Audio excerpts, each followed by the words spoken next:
And I also want to introduce Marilee Nyhan, who is the former deputy at Health and Human Services who consulted with us on this project.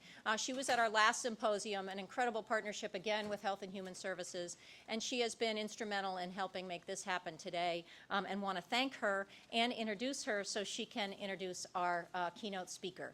Thank you.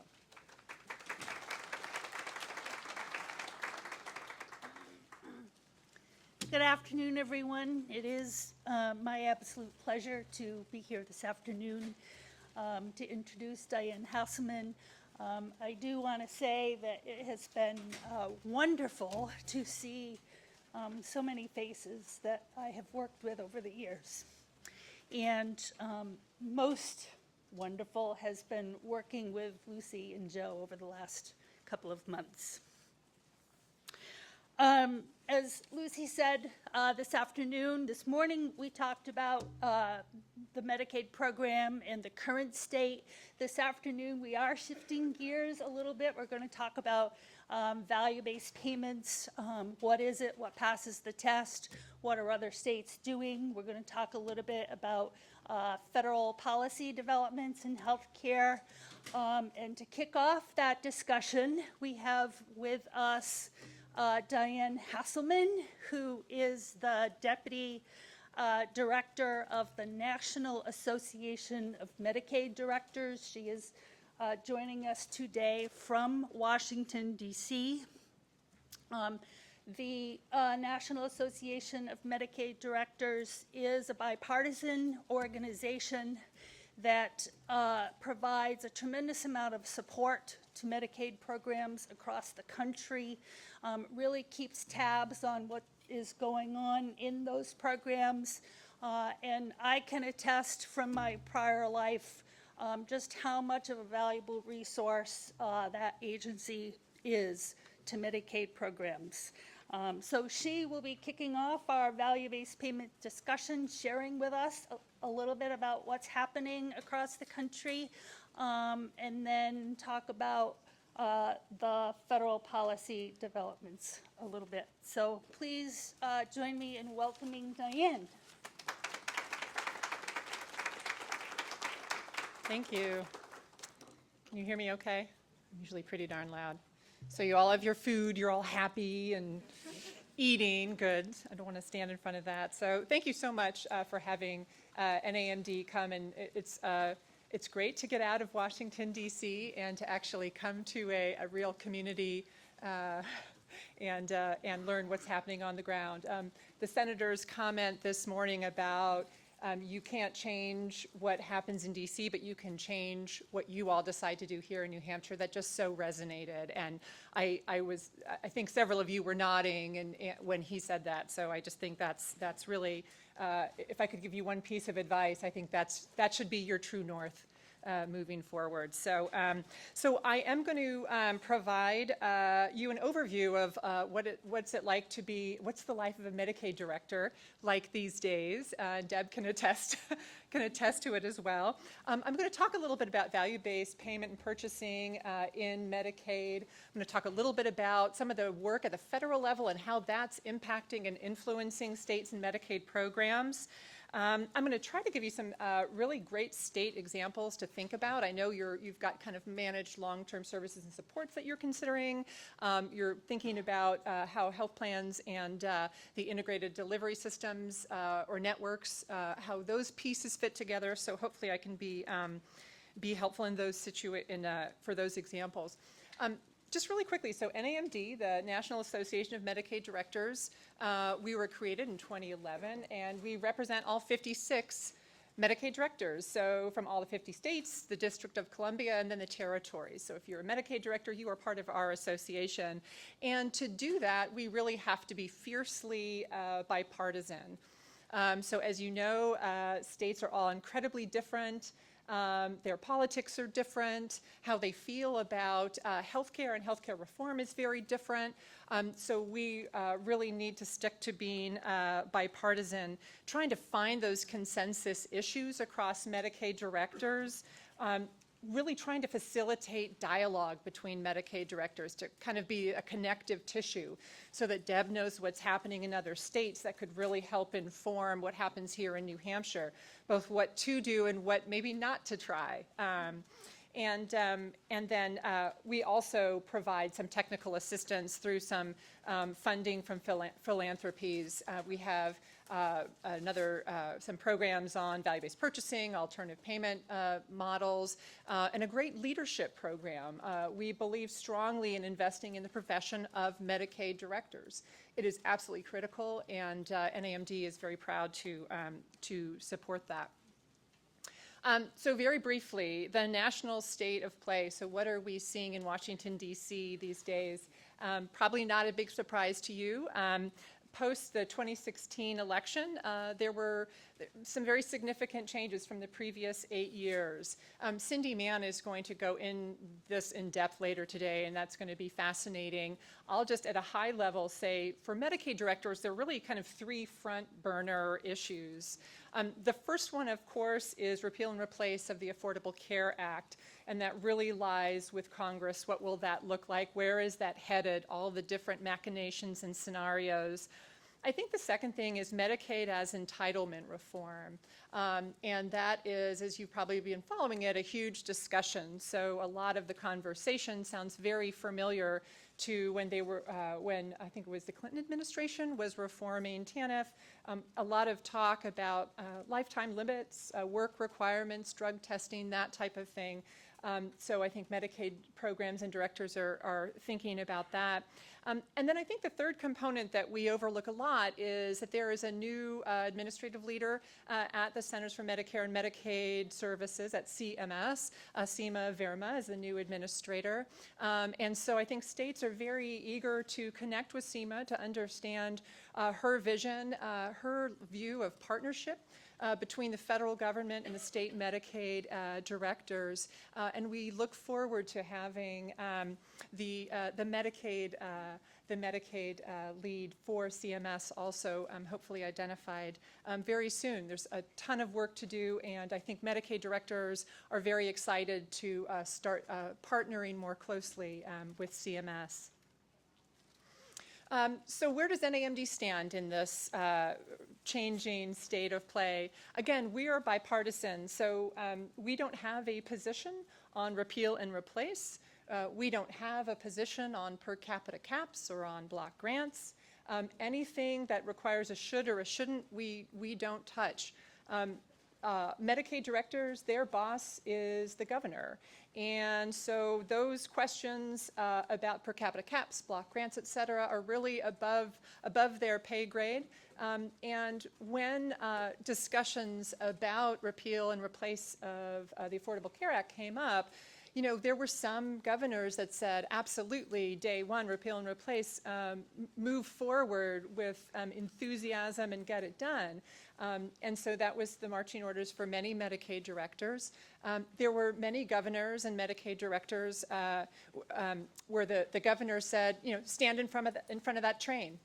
Throw your body in front of that train. Don't let it happen. And so we also have many Medicaid directors who have that viewpoint.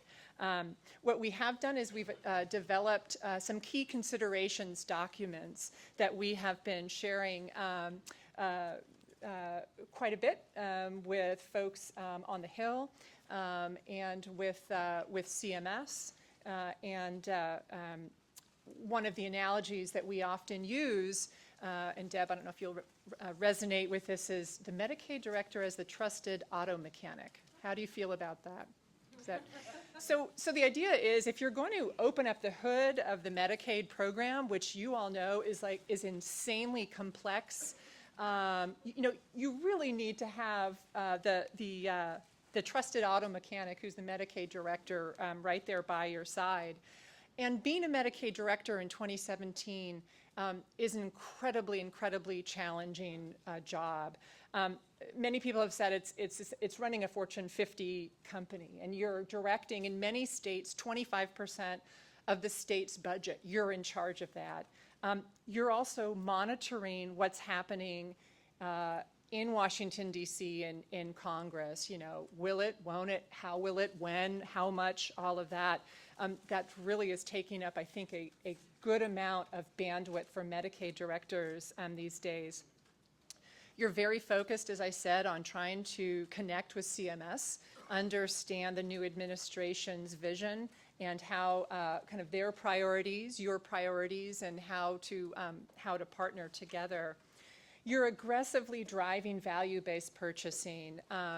Medicaid programs get it. They are advancing it. They understand the need to move away from fee-for-service. That train has left the station, no doubt. So they are very excited about it, and they get their position as a major purchaser of health care in their state and the possibilities that that can really bring. And then they just have their regular day job with, negotiating multi-million-dollar contracts, operating programs, And did I mention the average tenure of a Medicaid director? It's 19 months. Yeah, so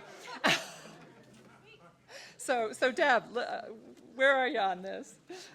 So yeah, there is clearly a lot going on.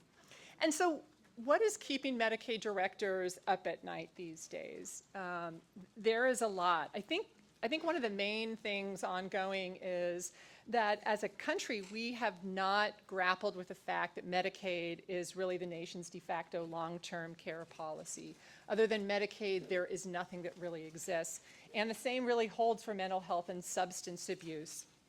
If you remember back on Deb's slides when she was showing how much is spent on services for the aged and disabled, I think they were 23%, 20% of the population, and they're 2/3 of the cost, right? So that has really not been a conversation in Washington so far. We're talking about $880 billion reduction to Medicaid programs, but we're not talking about where the money is and how do we maybe address some of those very challenging and uncomfortable areas. Instead of tinkering around the edges, we're not really thinking about where the bulk of the money is in the Medicaid program.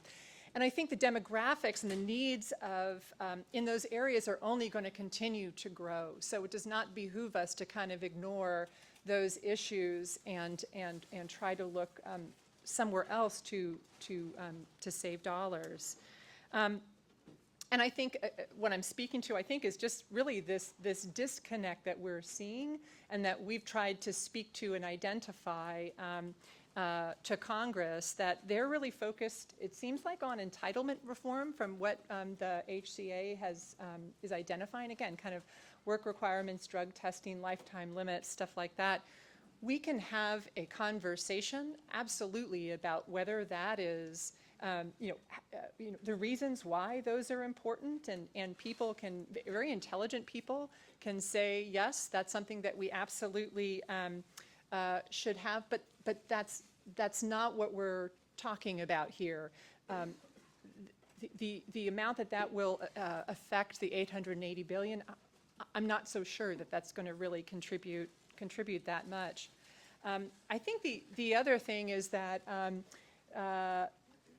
Medicaid directors are really thinking about Medicaid as a whole. So not just traditional Medicaid and then Medicaid expansion, but also the insurance exchanges and what happens if you do cut people off of Medicaid, if you have to cut eligibility and services and rates, where you have to have some soft landing for those folks that are no longer going to get care from Medicaid, I think for all of the reasons that we have discussed. And Medicaid is not an island anymore. So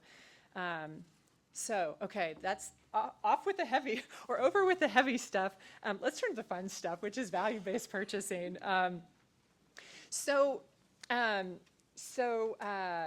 In defining value-based purchasing, you've probably heard this. So value would be better quality at lower cost. Value-based purchasing, many people consider it kind of a complete business strategy.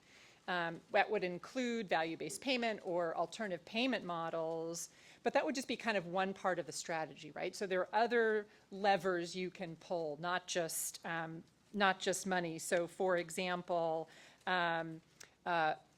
provider satisfaction in their business, public recognition of providers, just the momentum and of the industry toward value-based purchasing.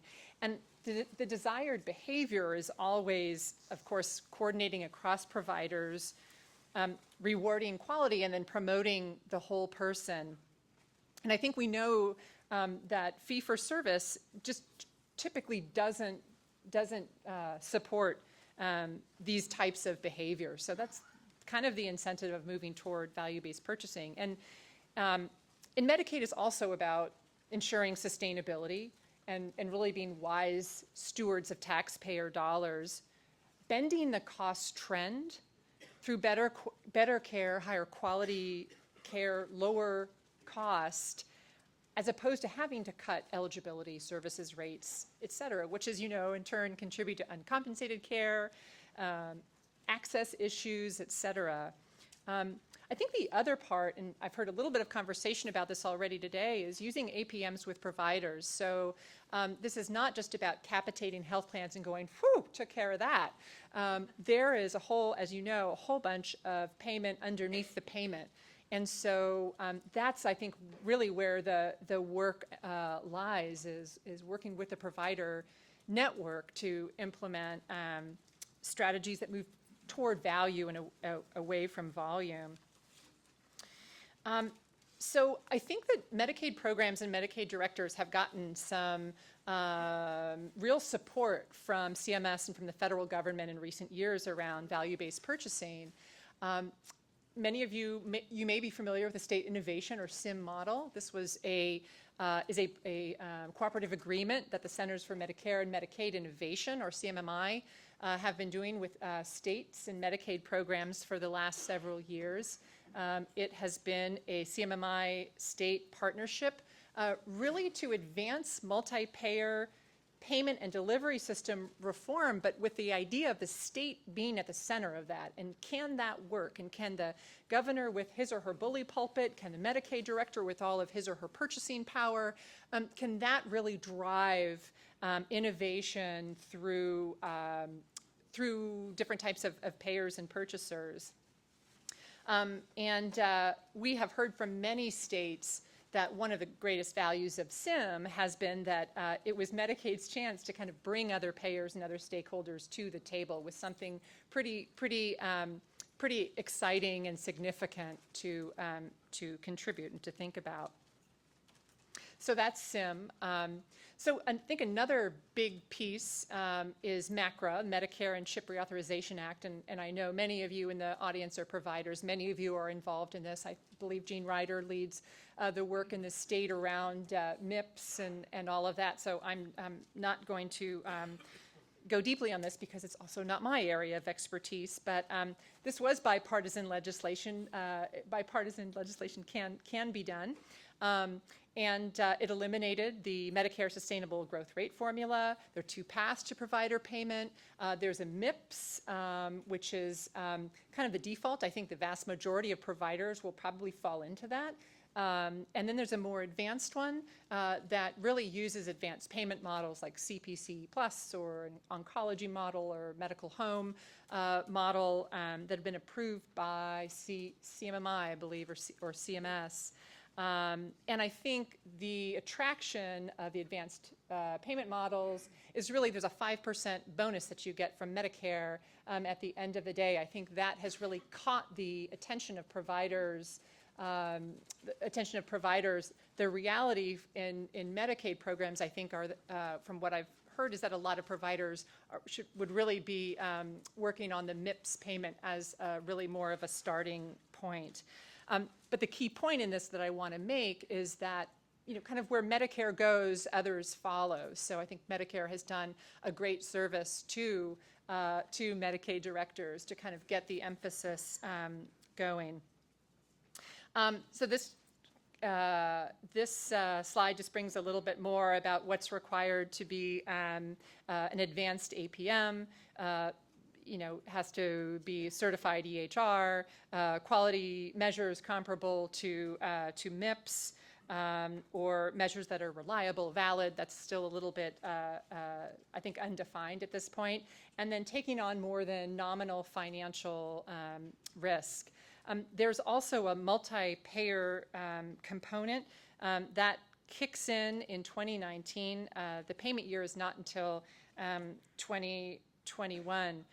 But the multi-payer component, the key point of this slide again is that that's an invitation to have Medicaid come to the table. So providers will need a critical mass of patients and dollars in APMs, and they can't just rely on Medicare. They'll have to at some point bring in other providers. And so that's, I think, the opportunity, an opportunity for Medicaid. So the third point I think I want to make around MACRA is, as you think about what you want to do here in New Hampshire, that you keep, and I'm sure you are, that you keep MACRA in mind and you think about alignment with Medicare or Medicare aligning with Medicaid. So, conversations are going on in states like Minnesota and Washington about Medicaid APMs being certified as advanced APMs. They're just in the infancy of the conversations, but they're starting to happen. Conversations about better alignment between MIPS and Medicaid quality measures. That, I think, is an important conversation to have or to think about. Definitely challenging work, no doubt. And then I think as CMS starts to think about new alternative payment models and Medicare, start to having those conversations, keeping the line of communication open with CMS so that they are aligning also with what you're thinking for Medicaid APMs. So, and just some additional questions that you might want to think about, again, as you're moving forward with VBP. So, in many states, some Medicaid providers, the awareness of MACRA is just not that high. I think it's increasing as you have practice transformation networks and some of those supports that are needed, the infrastructure that providers need as they move forward. Thinking about the risk-bearing capacity of Medicaid providers, where does that stand in your state? Do you know? Have you done an assessment? Do health plans know? Are they sharing that information? What supports and tools are available to support providers? I can't overstate this enough, understate enough. Data, so that providers feel comfortable to take on additional accountability or risk. Transparent information, aggregated across health plans so that a provider can see their panel from soup to nuts. I know that's a lot to ask health plans, but in many states this is happening through all payer claims databases. And I think a gentleman in the back said, who is really driving this? Is this for providers, for patients, or for plans? And I think that was a key point of trying to aggregate information across plans for the sake of the beleaguered provider. Can Medicaid APMs qualify as advanced APMs? And then how is Medicaid creating alignment with other purchasers and payers? Do you know who the other employers are in the state? The types of conversations they might be thinking about or having around VBP, et cetera, or your state employee benefits agency is another one. I think the other kind of gift that the feds gave to Medicaid directors and programs was to have an independent contractor, MITRE is the current contractor, to do the Learning and Action Network, or the LAN.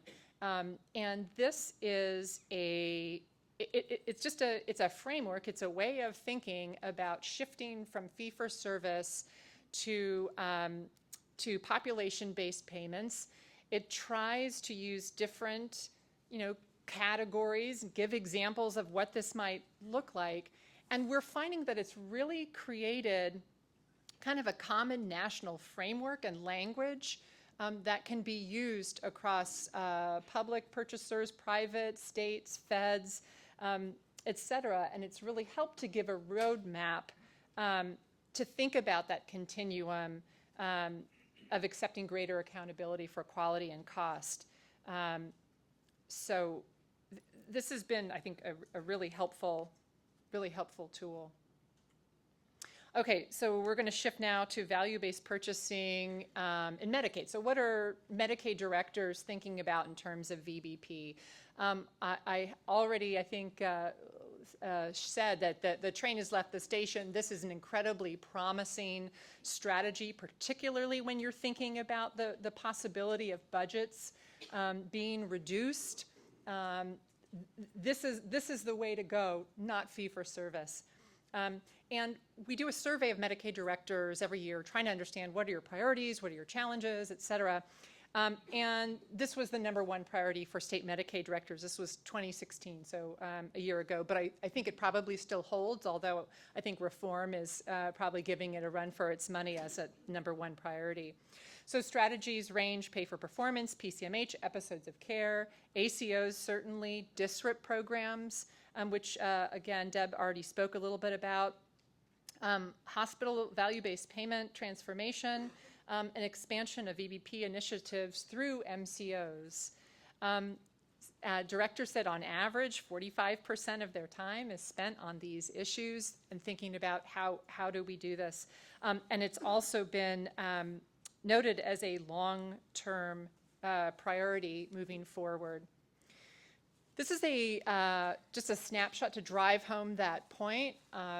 We do an annual survey with the Kaiser Family Foundation. It's a budget survey. What you're seeing here, again, is just the Medicaid directors saying, we expect to either establish new or to expand alternative payment models and VBP moving forward. So you can see the growth even from FY 2016 to 2017. PCMHs, they're expecting new or expanded. Health Home, Section 2703, they're expecting more expanded. ACOs, episodes, DSRIP, and other initiatives. So this is really front and center, not only in New Hampshire, but with all of your peers and fellow Medicaid directors throughout the country.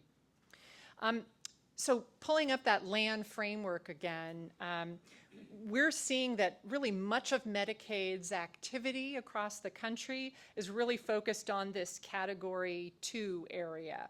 There will certainly be some in Category 3, et cetera, but I think the bulk is really still looking at a fee-for-service, but with a link to quality and value. Still a lot of P4P, whether it's performance or reporting, some penalties worked in with the rewards. So I think that's kind of a snapshot of where a lot of states are. And when you think about how what's happening in Washington might impact state value-based purchasing, this quote really struck me, and this was our Arizona Medicaid director articulated it. I don't know if he originated it or just kind of had an aha moment, but the AHCA would be the largest transfer of financial risk from the federal government to the states ever, like full stop, ever. And so Medicaid directors are really thinking about this, and again, who knows how this is going to play out. But this is first and foremost in their minds, and how they might respond will vary in many ways. So, the size of the budget reductions that come through, if they come through, when they would kick in, how steep they are, flexibility of statute. There are some things that could be changed that would make a Medicaid director's ability to do VBP much easier around eligibility or covered services or reimbursement. And then I think the other key piece is the investments that a Medicaid director in a state has already made around value-based purchasing and payment related to infrastructure. So different reporting and data and learning collaboratives. I think those are all really critical to how states will react. And in a Medicaid managed care environment, I think states have become, and again, I've heard it here again today, states have become, just in the last couple of years, much more directive and sophisticated around payment reform efforts. And what I've heard from other Medicaid directors is, we just don't have time to wait anymore, and we want to push this forward. We want to advance it. There has been in other states some frustration that health plans have not been really championing it and advancing it. And so states have used their leverage to do that. They are sophisticated about getting to the payment under the payment. Again, they no longer think, whew, made a capitation rate to a health plan, I'm done. The health plan will take care of it. They are not only advancing VBP through plans, they're also advancing it directly with providers. So in many states that don't have risk-based managed care, states are working directly with providers. And you see this in Arkansas, in Iowa, Idaho, Connecticut. So states are really getting comfortable in that role. Including APMs is incredibly common in just about every state managed care procurement. And there are two different types of models that are used. There's the threshold that's established by the state or an actual APM model that's identified. The initial focus, of course, is on acute care and trying to advance VBP in that. But some states are starting to look at long-term care, and I'll give a couple examples in just a minute. Very briefly, for those of you who may not know the difference of the two models, the threshold model, and I think this is the one that New Hampshire is taking. We haven't decided. You haven't decided yet. Okay. In terms of our contracting with our health. Great. Thank you for clarifying that and correcting me. So in many states using the threshold approach, the state sets the expected threshold that the plans would meet. Again, this is in response to frustration about the slow pace of advancing VBP throughout Medicaid managed care programs.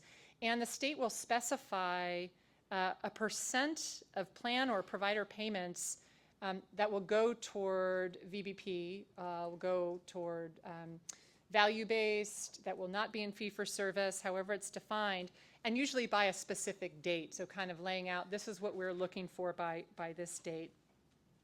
And the intent here, again, is to get at the payment underneath the payment. Examples are in Arizona, New Mexico, Rhode Island, Washington. So in Arizona, for example, again, starting with acute care, the state has, the health plans are expected to reach 50%, have 50% of their medical spend in VBP by 2017 and 70% by 2020. I think Arizona and maybe Tennessee were the first, and maybe Ohio were the first three states that really championed this. The amount that's designated changes. I think Rhode Island said 30%. I think the important part here is to for the Medicaid program, so the state and the health plans and the providers to really think about what that number and threshold looks like, what it might mean, what would be needed to achieve it, et cetera. But you've got some great Medicaid directors to connect with. You probably already have who are already well down this road. The other approach is to just write in a specific model so that the state would expect the health plan to adopt certain models with their networks. And states that are doing this now are Wisconsin, Tennessee, Ohio, Massachusetts, and Minnesota. So again, there's precedent for this and examples where this is being done. APMs in managed long-term services are a little behind where acute care is, although there are some really interesting examples. moving toward managed long-term services and supports obviously creates greater budget predictability and an initial savings. So I think that's very, very attractive. I think the challenge is that long-term services and supports providers often have limited capacity for payment reform, particularly when HCBS is in there and you have lots of mom and pop shops, and they haven't, it's not part of their skill set yet. This isn't what they focus on. So that's been a large area of focus for many Medicaid programs wanting to go in this direction. There also is the small numbers problem. I think you've already raised that today. Even in larger states, you can quickly kind of stratify the population so much that it's very hard to have meaningful information and measures on the patient population. Let me just give you really quickly, I think, an interesting example to keep an eye on, and this is from Tennessee. They have a long history of Medicaid managed care. I think they started in the mid-1990s. For MLTSS, they started that in 2010. They have 3 health plans statewide, and the goal of the state, and really the culture they're trying to advance through the program, is to pay for quality outcomes. Again, something I have heard many times throughout the day already.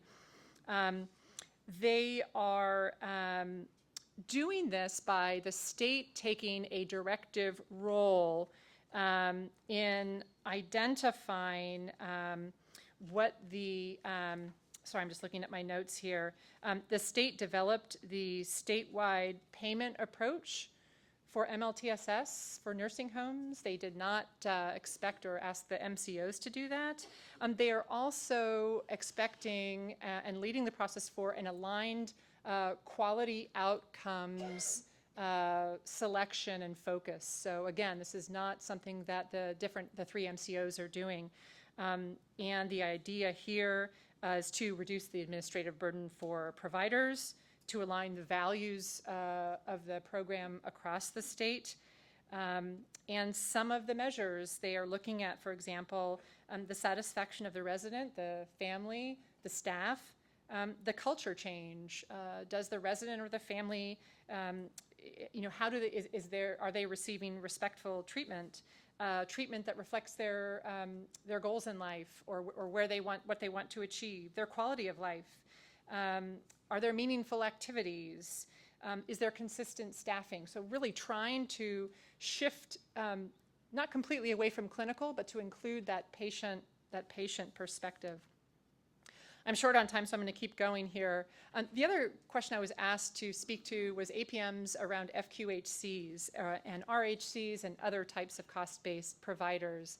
And this is clearly a focus of Medicaid programs. FQHCs and RHCs are such critical providers in every state.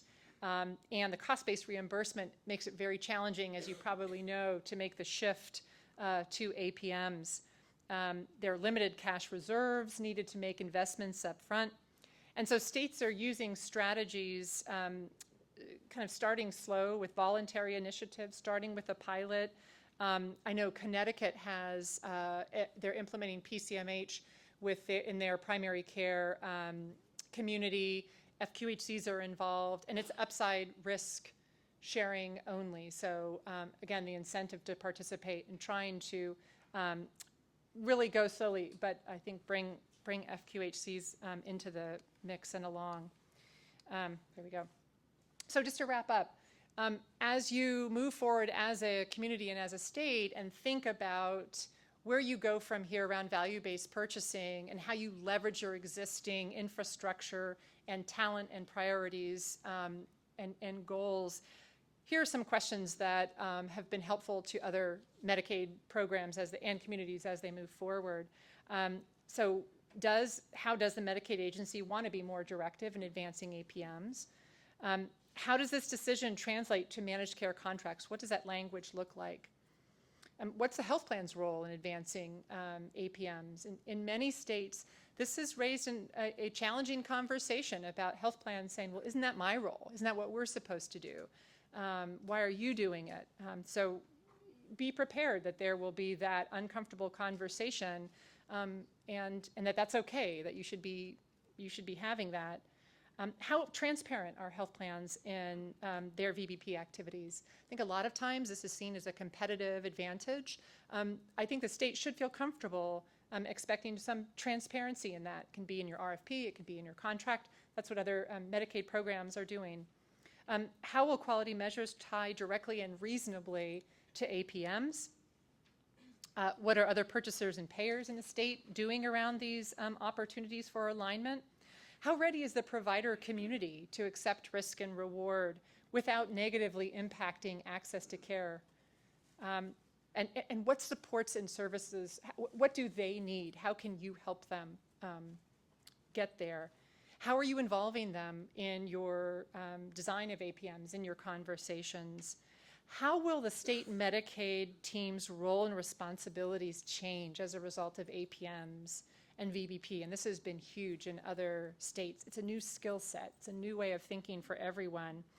And then last but not least, how might a national healthcare reform impact your approach? So hopefully this has been helpful, and hearing how other Medicaid programs throughout the country are approaching value-based purchasing. Happy to take any questions if there's time, or maybe a couple of questions. Yeah.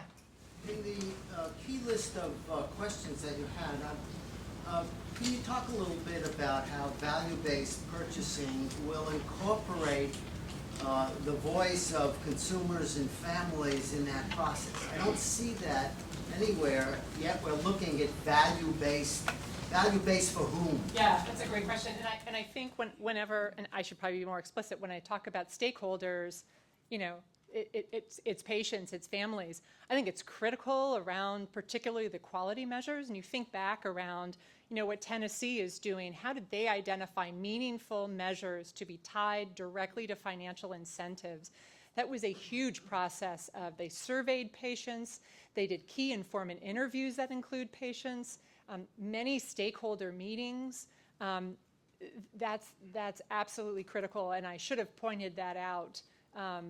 When you're designing, that is absolutely necessary to do. Yeah.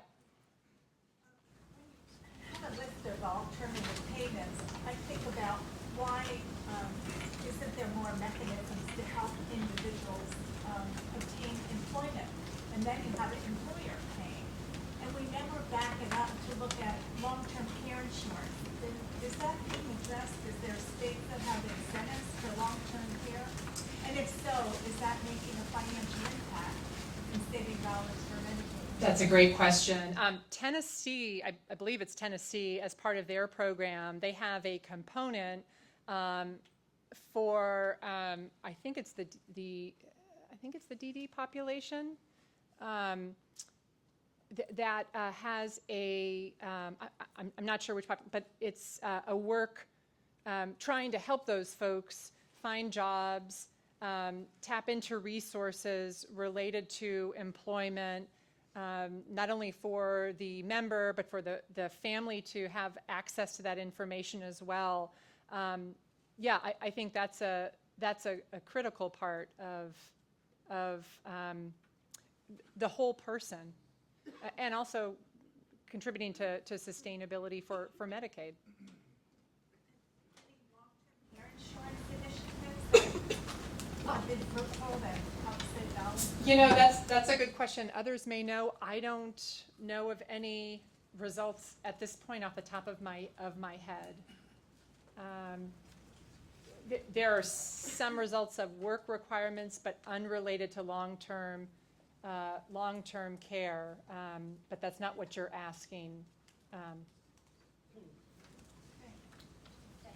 Sure.